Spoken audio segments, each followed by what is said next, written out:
వందనాలండి. ఈరోజు ఫిబ్రవరి 10. దేవుని అనుగ్రహం పొందుట గురించి కొన్ని విషయాలు తెలుసుకుందాం. 2 దినవృత్తాంతములు 26:4-5. ఉజ్జియా తన తండ్రి అయిన అమజ్యా చర్య అంతటి ప్రకారము యెహోవా దృష్టికి యథార్థంగా ప్రవర్తించెను. దేవుని ప్రత్యక్షత విషయమందు తెలివి కలిగిన జకరియా దినములలో అతడు దేవుణ్ణి ఆశ్రయించెను. అతడు యెహోవాను ఆశ్రయించినంతకాలం దేవుడు అతన్ని వర్ధిల్ల చేసెను. ఉజ్జియా యూద రాజ్యానికి 16వ ఏట రాజుగా చేయబడ్డాడు. అంత చిన్న వయసులోనే జ్ఞానంతో దేవుణ్ణి వెతుకుతూ దేవుని మనసు తెలుసుకొని దేవుని చిత్తానికి నడుమ జీవిస్తూ ఉన్నాడు. బాగా దేవుని అనుగ్రహం పొందిన తర్వాత కొన్నాళ్ళ తర్వాత గర్భించి దేవునికి దూరం అయిపోయాడు. 16వ వచనంలో చెప్పబడినట్లు దేవుని ఆశీర్వాదాలు కోల్పోయాడు. అయినా తన పాలన మొదట్లో దేవుని యందు భయభక్తులు కలిగి ఉన్నందున దేవుని అనుగ్రహం పొందుటం గురించి ఈ అధ్యాయంలోని మొదటి 15 వచనాలలో గ్రంథస్థం చేయబడి ఉంది. ఈ సంగతి మనల్ని ప్రోత్సహిస్తుంది.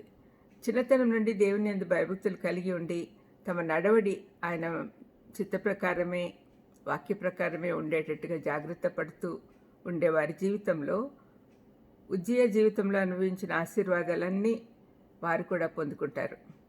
దేవుణ్ణి కేంద్రంగా పెట్టుకొని జీవించినప్పుడు ఉజ్జియా ఈ కింది ఆశీర్వాదాలన్నీ పొందాడు.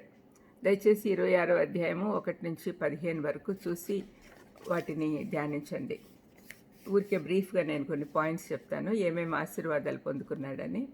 మొదటిది 5వ వచనంలో ఇహలోక సంపదలు. 6-7 వచనాలలో శత్రువులపై పదే విజయాలు. 3వది 6-15 వచనాలలో దూర ప్రాంతాల వరకు పేరు ప్రతిష్టలు వినపడుట. 4వది బలం పెంపొందించుకొనుట 8వ వచనం.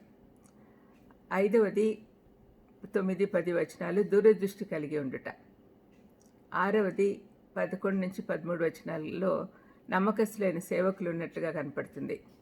7వది మహత్తరకరమైన సహాయం 15వ వచనం. ఇన్ని ఆశీర్వాదాలు పొందిన ఉజ్జియా దేవుని పట్ల కృతజ్ఞత లేనందున దేవుని సహవాసం కోల్పోయాడు. కారణము అతని గర్వం. మనం ఎప్పుడైతే అద్భుతంగా ఆశీర్వదించబడతామో అప్పుడే అపజయం పాలగుటకు అవకాశం ఉంది. మన విజయాలలో దేవుని పాత్ర గుర్తించకపోతే అప్పుడే అపజయం పాలవుతాం. అతను అద్భుతంగా పేరు ప్రతిష్టలు గడించిన రాజు. అతను చాలా గొప్ప పేరు సంపాదించుకున్నాడు.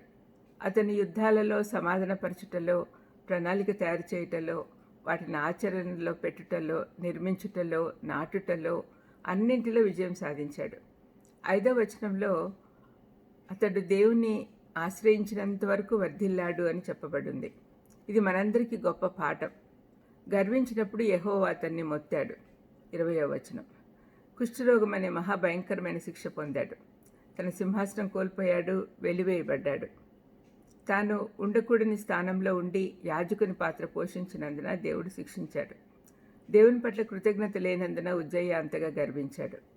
చాలాసార్లు మనం విజయ శిఖరం ఎక్కినప్పుడే సాతాను శోధనలకు పడిపోతూ ఉంటాం. ఆత్మీయ గర్వం ఒక భయంకరమైన రాక్షసులాగా మనలో ప్రవేశించి మనల్ని నాశనానికి లాక్కుని వెళ్తుంది. దీనికి విరుగుడు ఒకటే, మెలకువగా ఉండి ప్రార్థించాలి. దేవుని అనుగ్రహం నుండి ఎప్పుడు పడిపోకూడదు. ప్రార్థించుకుందాం. దయామేడ స్తోత్రం ప్రభా. తండ్రి, ఈరోజు దేవుని అనుగ్రహం పొందుట వెంటనే కోల్పోవట కూడా ఎలాగో తెలుసుకున్నాం తండ్రి. దయచేసి గర్వించి మీ అనుగ్రహం పొందలేకపోయే పరిస్థితి మాకు రాకుండా చూడమని యేసుక్రీస్తు నామములో వేడుకుంటున్నాను తండ్రి. ఆమేన్. God bless you.